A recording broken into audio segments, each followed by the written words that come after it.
নমস্কার নমস্কার বন্ধুরা, আমি চন্দ্রা। আপনারা দেখছেন চন্দ্রাস কিচেন। বন্ধুরা, আজকে আমার কিচেনে রয়েছে ডাব চিংড়ি।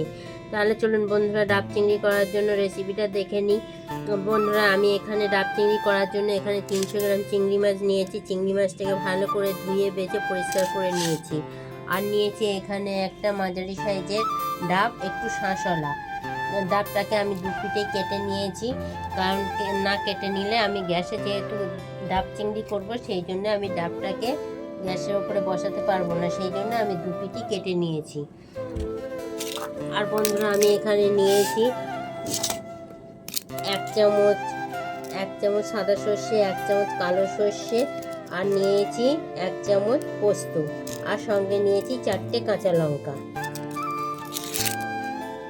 এবার এইগুলোকে আমি একটা মিক্সিং বোলের মধ্যে দিয়ে ভালো করে পেস্ট করে নেবো প্রথমে। এবার এর মধ্যে আমি সামান্য একটু নুন দিয়ে পেস্ট করব।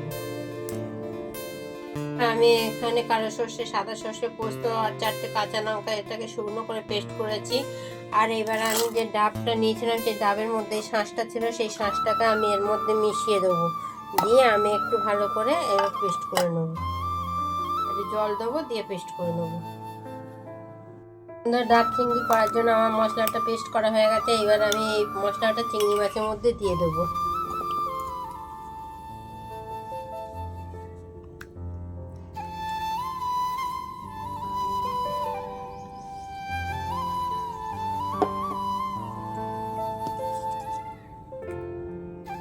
এবার আমি এর মধ্যে পরিমাণ মতন হলুদ,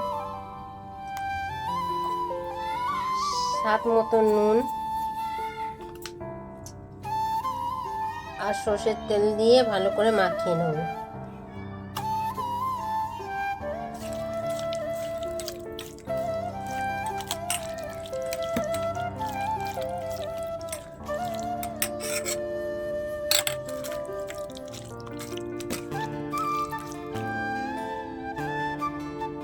আমার ডাব চিংড়িটা মাখানো হয়ে গেছে। এবার আমি চিংড়ি মাছগুলোকে সব ডাবের মধ্যে দিয়ে দেবো।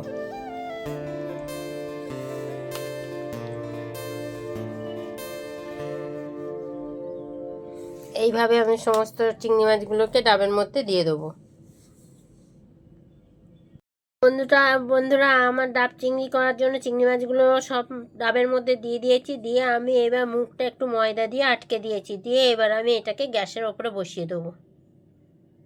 বন্ধুরা, আমি এবার ডাবটাকে গ্যাসের ওপরে বসিয়ে দিয়েছি। এবার আমি 10 মিনিট গ্যাসের ওপরে বসিয়ে দেবো, রাখবো।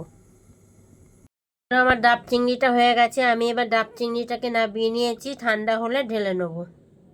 তাহলে দেখলেন বন্ধুরা, আজকে আমার ডাব চিংড়ি। আপনারা এইভাবে একবার হলো করে খেয়ে দেখতে পারেন। আশা করি ভালো লাগবে। ভালো লাগলে লাইক, শেয়ার, কমেন্ট করুন। ধন্যবাদ।